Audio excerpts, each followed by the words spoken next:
الحمدللہ رب العالمین والصلاة والسلام علی سید الانبیاء المرسلین اما بعد فاعوذ باللہ من الشیطان الرجیم بسم اللہ الرحمن الرحیم۔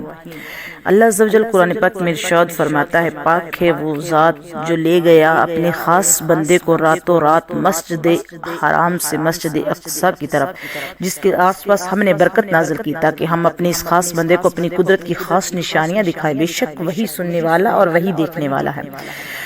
اسی آیت کریمہ کا ترجمہ جس نے رب تعالیٰ نے فرمایا کہ پاک ہے وہ ذات جو لے گیا، اس میں رب تعالیٰ نے تاجدار دو جہاں سرور مرسلات تاجدار کون و مکان امام الانبیاء حبیب کی بریہ محمد مصطفیٰ کی معراج پاک کا تذکرہ فرمایا ہے۔ پاک ہے وہ جو لے گیا اپنے خاص بندے کو راتوں رات مسجد حرام سے مسجد اقصی کی طرف، پیاری مسجد جس کے گرد آس پاس رحمت ہے، سیر کروائی، یعنی اپنے محبوب صاحب لولاک کو اپنی خاص نشانیاں دکھائی۔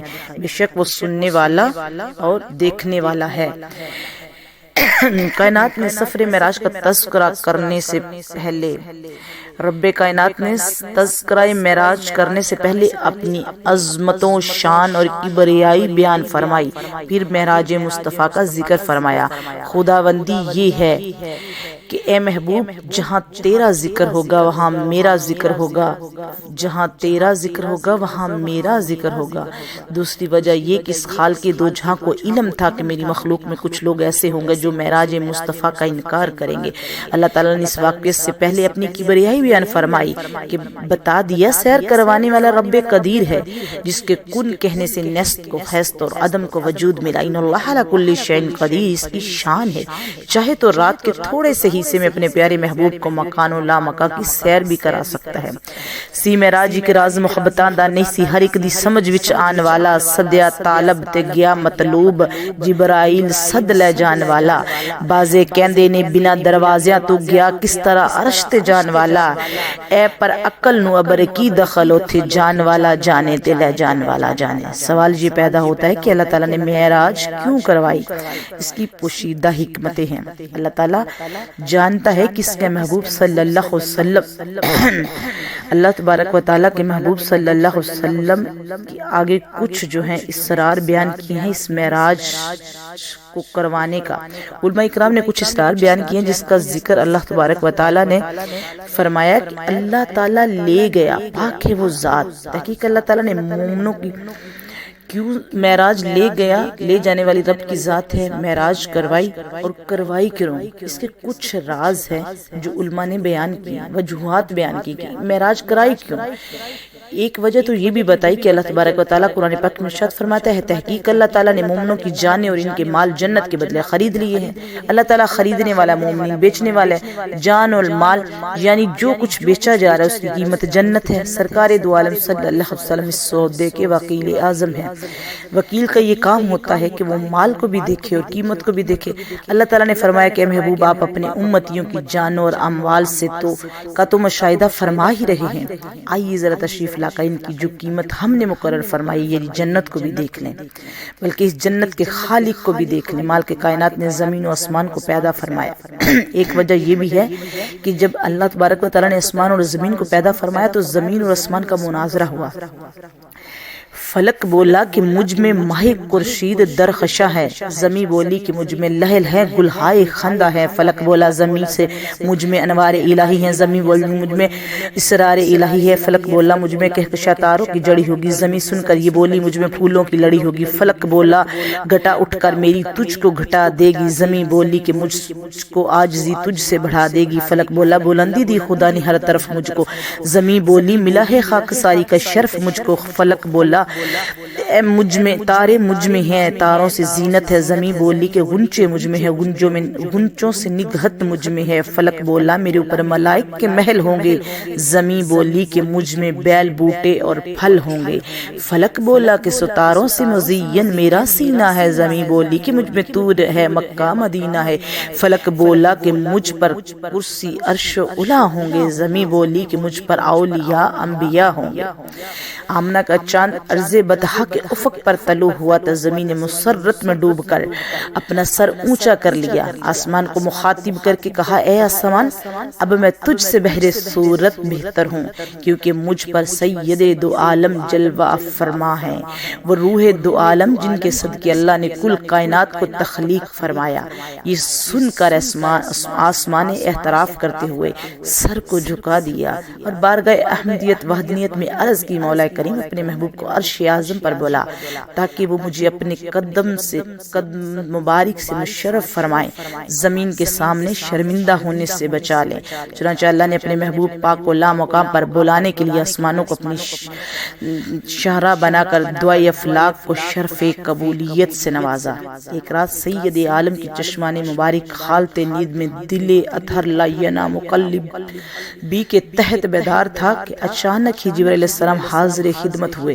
عرض کی، محبوب، یہ استراحت فرمانے کا وقت نہیں، بلکہ خالق کائنات نے تو آپ کو گناہگار امت کی شفاعت کے لیے پیدا فرمایا ہے۔ پھر جبرائیل آپ کو بطحائے مکہ میں لے گئے، وہاں آپ کو امت کے چھوٹے بڑے گناہ دکھائے جو کہ قیامت تک ہونے والے تھے، احاطہ شمار سے باہر تھے۔ حضور اپنی امت کے گناہوں کو ملاحظہ فرما رہے تھے، انتہائی غمزدہ ہو گئے۔ اللہ تعالیٰ کا ارشاد ہوا کہ جس نبی کی امت اتنی گناہگار ہو کہ وہ آرام کی نیند سو سکتا ہے؟ سرکار نے عرض کی، یا اللہ، ان گناہوں کی معافی کی کوئی صورت ہے؟ اللہ نے فرمایا، آپ کی شب بیداری سے وابستہ ہے۔ اگر سارے گناہ معاف کروانے ہوں تو ساری رات، اگر آدھے بخشوانے ہوں تو آدھی رات جاگیے۔ سرکار نے عرض کیا، میں ساری رات جاگوں گا کیونکہ میں ساری امت کے گناہوں کی بخشش چاہتا ہوں۔ سرکار صلی اللہ علیہ وسلم ساری رات عبادت میں مشغول رہتے، حتیٰ کہ آپ کی مبارک پنڈلیوں میں متورم ہو جاتی۔ پھر ساری رات جاگنے کا حکم صادر فرمانے والا خالق ارض و سماوات محبوب کی یہ مشقت خود ہی برداشت نہ کر سکا۔ ارشاد فرمایا، ترجمہ، اے جھرمٹ مارنے والے، رات میں قیام فرمائیے، سوائے کچھ رات کے آدھی رات یا اس سے کچھ کم کر دیجئے یا اس پر کچھ بڑھائیے۔ قرآن کریم میں خوب ٹھہر ٹھہر کر پڑھیے، تلاوت فرمائیے۔ آپ نے عرض کی، اے اللہ کو ساری رات کی بیداری معاف ہو گئی، لیکن جب امت کے گناہ یاد آتے ہیں تو نیند نہیں آتی۔ اللہ نے فرمایا، اے محبوب، آؤ ہمارے ملکوتی ملک کی سیر فرمائیے، ہماری مغفرت کے خزانوں کے مشاہدہ کیجئے تاکہ آپ کو معلوم ہو جائے کہ آپ کی امت کے گناہ زیادہ ہیں یا ہماری رحمت کے دریا۔ آج بخش دیا گناہگارانو، آسی او گناہگارانو، امت دے گناہ دے دفتر تے دستک کروا جا چپ کر کے۔ برحال خداوند عالم نے روز ازل ہی سے اپنے محبوب کو روز محشر میں ساری مخلوقات کا شفیع بنانے کے لیے منتخب کیا ہوا تھا۔ قیامت کا دن بڑا خوفناک ہوگا، ہر ایک پر خوف طاری ہوگا اور کس کو دوسرے کا حال دریافت کرنے کی ہمت نہ ہوگی، ہر ایک اپنے حال مستغرق ہوگا۔ خداوند عالم اپنے محبوب کو معراج کی رات اپنے پاس بلا کر درجات وحشت، درجات جہنم اور عجائبات قدرت دکھا دیے تاکہ کل قیامت کے دن آپ پر خوف دہشت کا ذرہ برابر بھی اثر نہ ہو سکے۔ اب بلا خوف و خطر گناہگاروں کی سفارش فرمائیں۔ یہی وجہ ہے کہ روز قیامت سب لوگ حتیٰ کہ انبیاء کرام بھی نفسی نفسی پکاریں گے، مگر حبیب کی مبارک زبان پر صرف امتی امتی کے الفاظ ہوں گے۔